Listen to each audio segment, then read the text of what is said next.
I'm Kleem sound பாலையோட ஒரு மந்திரங்கண்ணா. இது முதல் உபதேசம் பண்ணணும்.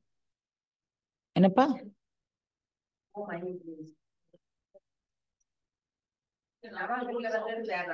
இங்க பாருங்க, ஐம் இதுக்கு வெறுமன ஐம் கண்ணில் ஒளிரும் ஞானம், கிளீம் நடு நெற்றி மண்டலத்தில் ஒளிரும் ஞானம், சவுண்ட் மண்டையில் ஒளிரும் ஞானம்.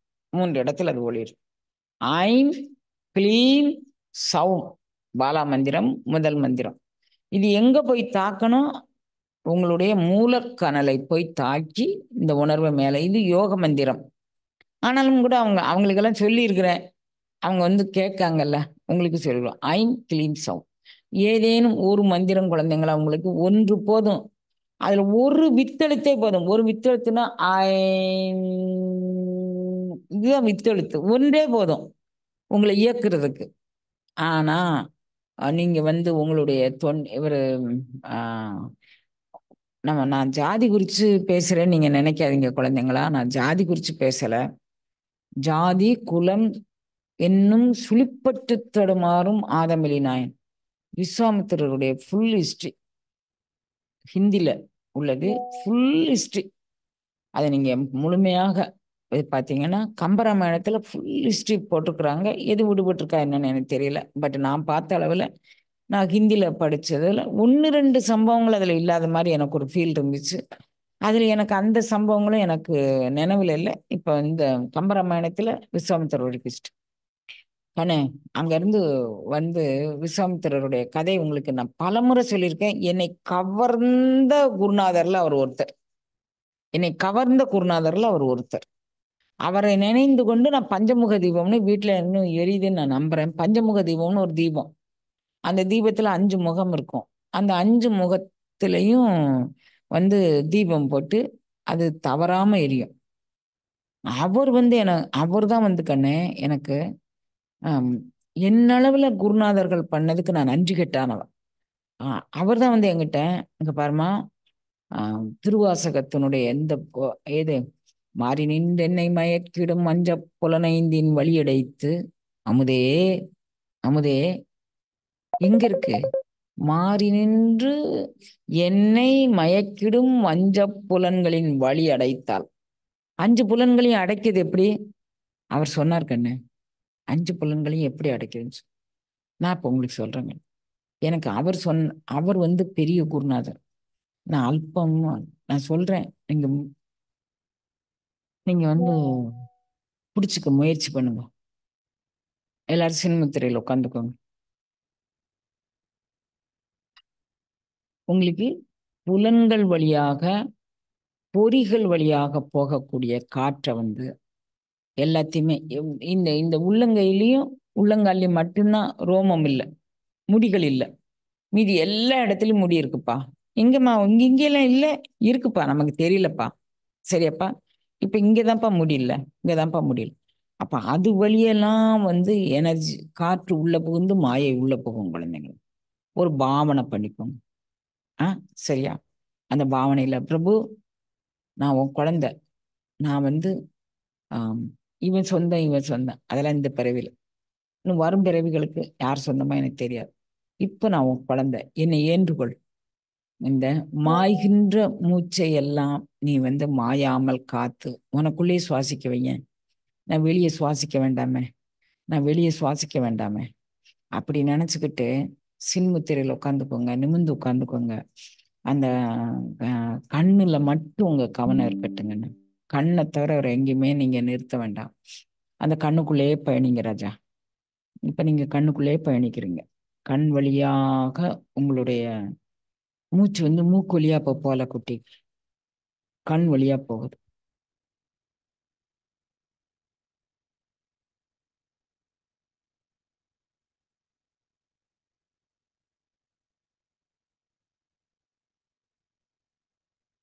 சிற்றம்பலம்.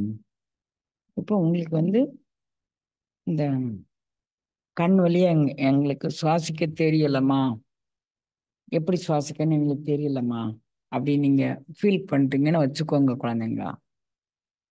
இப்ப நான் இங்க பாருங்க, 2 பேர் காதை அடைச்சுக்கோங்கப்பா. இங்க பாருங்க, கண்ணை அடைச்சுக்கோங்க, மூக்கை பொத்திக்கோங்க, வாயும் பொத்திக்கோங்க, கும்பிச்சுக்கோங்க. ப்ரெஷர் பேஷண்ட் ரொம்ப ட்ரை பண்ண வேண்டாம், இயல்பா மூச்சு விட்டா போதும். ப்ரெஷர் பேஷண்ட்டோ ஹார்ட் பேஷண்ட்டோ இல்லாதவங்க எல்லாரும் கும்பிங்க.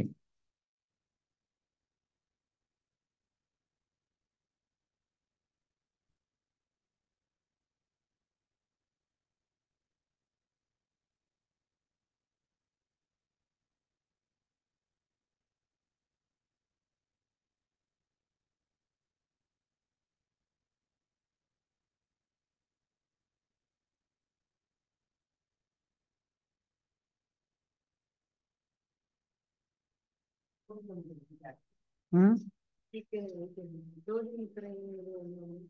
ஜோதி முத்திரே தான், ஜோதி முத்திரே தான் கும்பிக்கணும். கும்பிச்சிங்களா குழந்தைங்களா? கும்பிச்சிங்க.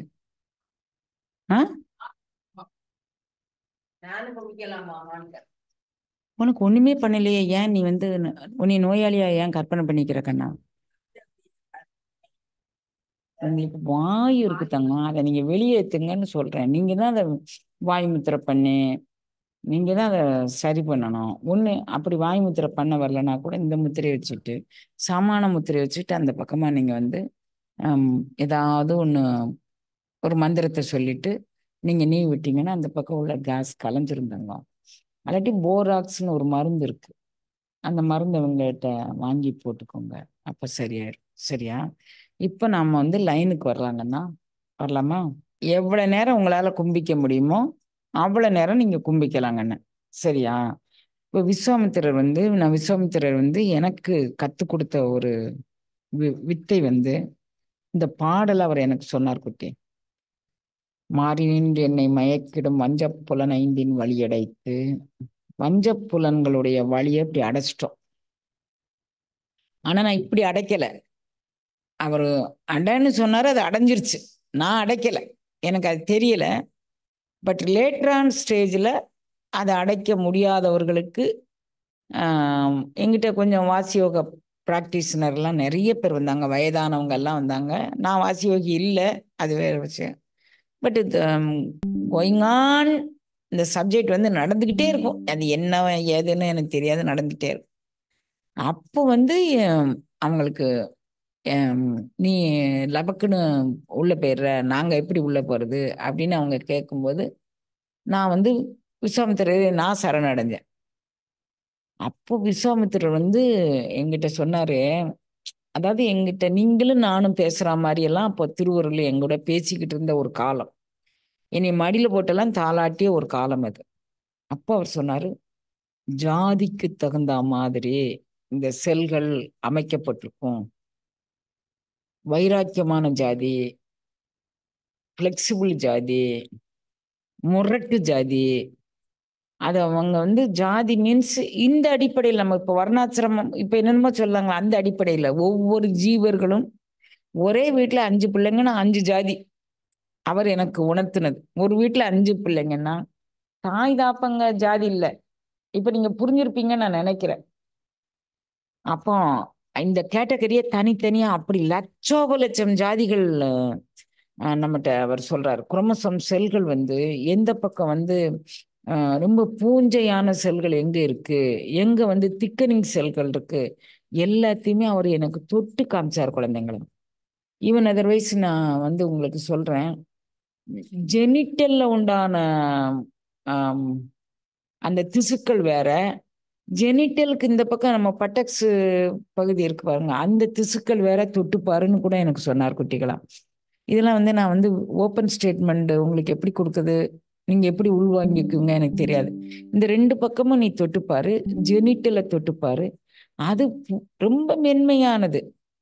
ஜெனிட்டல் பகுதி இந்த பக்கம் எவ்வளவு திக்க, நீங்க இந்த செல்கள் ஒவ்வொன்றுமே உனக்குள்ள அங்க எங்கெங்க அடைப்பு இருக்கு அதெல்லாம் வெளியேற்றணும். அப்ப இதுக்கு கொடுக்கக்கூடிய மூச்சு வேற, அதுக்கு கொடுக்கக்கூடிய மூச்சு வேற.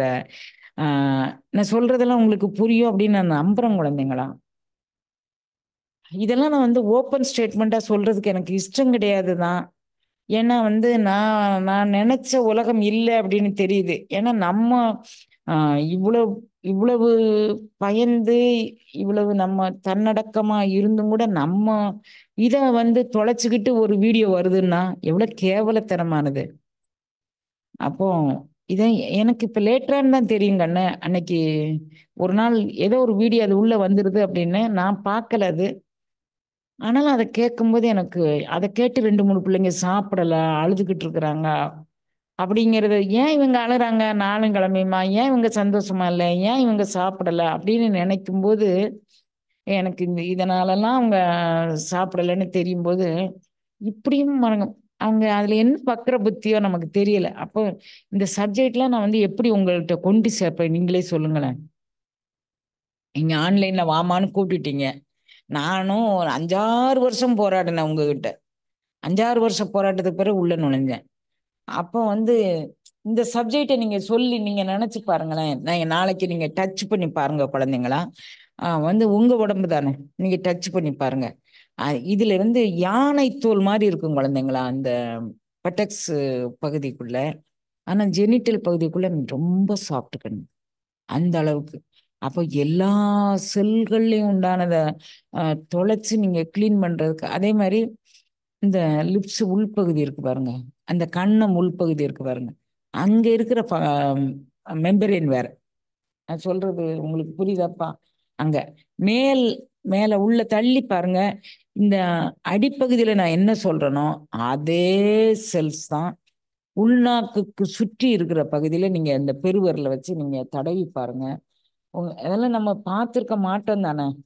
உங்களுக்கு இதெல்லாம் இவ்வளவு மென்மையான கருத்துக்களை எல்லாம் எனக்கு உள் நின்று இறைவன் உணர்த்திருந்தா, நான் உங்களுக்கு எந்த வகையில நான் உணர்த்திற முடியும்னு எனக்கு தெரியல. எத்தன பேருக்கு சொல்லிற முடியும்னு தெரியல. இருந்தானாலும் அ இன்னைக்கு உங்களுக்குள்ள என்ன என்ன சொல்ல வச்சிருக்கிறான் அப்படின்னு தெரியல. அப்போ இங்க பாருங்க 100 பிள்ளைங்க. நான் அ யாருடைய பிள்ளைங்க? விஸ்வாமித்திரர் பிள்ளைங்க 100 பிள்ளைங்கள வசிஷ்டருடைய ஆட்கள் கொன்னுட்டாங்க குழந்தைங்கள. வசிஷ்டர் பிரம்மரிஷி, விஸ்வாமித்திரர் சத்திரியர். அந்த நந்தினிங்கக்கூடிய பசுவ வாங்க வரும்போது, இவருடைய 100 பிள்ளைங்க செத்துட்டாங்க. விஸ்வாமித்திரருடைய ஆள்க வசிஷ்டருடைய 100 பிள்ளைங்கள சாவடிச்சுட்டாங்க. புரியுதா உங்களுக்கு? ஒரு காலகட்டத்துல இவர் பிரம்மரிஷி ஆயிட்டார். யாரு? வசிஷ்டர் விஸ்வாமித்திரர் பிரம்மரிஷி ஆயிட்டார். 2 பேரும் அப்படியே கட்டி பிடிக்கிறாங்க கண்ணு. அந்த அந்த அந்த விஸ்வாமித்திரர் வரலாறு எனக்கு அந்த எந்த புக்ல இப்ப படிச்சேன் அப்படின்னு தெரியல. அவங்க 2 பேரும் கட்டி பிடிக்கும்போது, நான் என் கைய விட்டு நழுகி, என்ன பக்குவம் இருந்துச்சுன்னா, ஒரு சின்ன விஷயம் ஒரு குழாய் அடியில நின்னுட்டு லப லப லப லபன்னு அடிச்சுக்கிறோமே ஒரு குடம் தண்ணிக்கு, அ எ 100 பிள்ளைங்க தன் பிள்ளைங்க செத்து போனாங்க.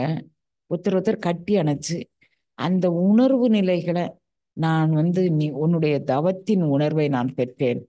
விஸ்வாமித்திரர் ஒரு யாகம் செய்றாரு. அந்த யாகத்துல இவர் கையேந்தி நிக்கிறாரு. இதெல்லாம் நீங்க படிச்சிருப்பீங்களா என்னன்னு எனக்கு தெரியல குழந்தைங்களா. யார் கையேந்தி நிக்கிறா? வசிஷ்டர் கையேந்தி நிக்கிறாரு விஸ்வாமித்திரர்ட்ட இருந்து. உன்ன மாரி ஒரு யோகி யாகம் பண்ணி, அதுல குடுக்குற யாக பிரசாதம் எப்படி இருக்கும்? அத வாங்குனா நம்மளுடைய பரிபூரணத்துவம் எப்படி அடையலாம்? அதுக்காண்டி நான் கேட்க வந்திருக்கேன். இவரு எல்லா தானத்தையும் முடிச்சிட்டாரு. விஸ்வாமித்திரர் இருக்கிறதெல்லாம் ஒருத்தங்க யாகம் பண்ண போனான்னா, அது சமித்திலிருந்து, நெல் பொரியிலிருந்து, நெய்யிலிருந்து, அதுல உள்ள போடக்கூடிய பொருட்கள் எல்லாம் அவரவர்கள் தகுதிக்கு தக்கன மாரி. அந்த யாகத்துக்கு போடுறதுக்கு. அவரவர்கள் தகுதிக்கு ஏற்றா மாரி. அவங்கவங்க வாங்கிட்டு வராங்க. அது தவிரவும் ஆடு, மாடு, கோழி, குருவின்னு அவங்கவங்க தகுதிக்கு தக்கன மாரி யாகத்துக்கு தானம் குடுக்குறேன்னு குடுக்குறாங்க. அதையெல்லாம் பிரிச்சு குடுத்துட்டாரு இவரு. தங்கம், பொன்னு, வெள்ளி அவங்கவங்க தகுதிக்கு இவரும் வாரி இறைச்சிட்டு துண்ட உதறி தோள்ல போடுறார். வசிஷ்டர் கையேந்தி நிக்கிறார். பிரபு, எப்பேற்பட்ட மகரிஷி என் கையில நிக்கிறாரு என் முன்னால. நான் என்னப்பா குடுக்க? நீ பண்ணுன தவத்தை குடு. இவர் பண்ணின தவத்தை வாங்கிக்க கூடிய தகுதி அவருக்கு இருக்கு கண்ணு. எல்லாருக்கும் செய்ய முடியாதுல்ல. கொடுத்தாரு கண்ணு. தவத்தை யார் கொடு நான் அவங்க கிட்ட எல்லாம் இருந்து தெரிஞ்சுக்கிட்டு தான் என் பிள்ளைங்களுடைய வினைப்பயன் கழியறதுக்கு, என் பிள்ளைங்களுடைய எவ்வளவு பொதி அவங்க வாங்கிட்டு வந்திருந்தாலும் அந்த பொதியை கழிச்சு விட்டுரு. இன்னைக்கு காலையில நான் ரொம்ப அதீதமான மனநிலையில இருந்தேன் குழந்தைங்களா. நான் இந்த உலகத்துக்கு வந்து உங்களுக்கு நான் இந்த செய்தி, அதனாலதான் இந்த ரொம்ப டீப்பான செய்திகள்லாம் உங்களுக்கு வந்துருச்சு. இன்னும் ஆழமாக நிறைய செய்திகள் இருக்கு குழந்தைங்களா. ஒருத்தர் 100 பிள்ளைங்களை இழந்த பிறகு ஒருத்தர் கட்டி பிடிச்சுக்கிறாங்க. அவங்க உணர்வுகள் இப்போ ஒருத்தருக்கு ஒருத்தர் ஆலிங்கனம் பண்ணி கொண்டும் கொடுத்தும் குடிகுடி பிறந்த ஈசற்கு ஆளாய் அப்படிங்கிறாங்க.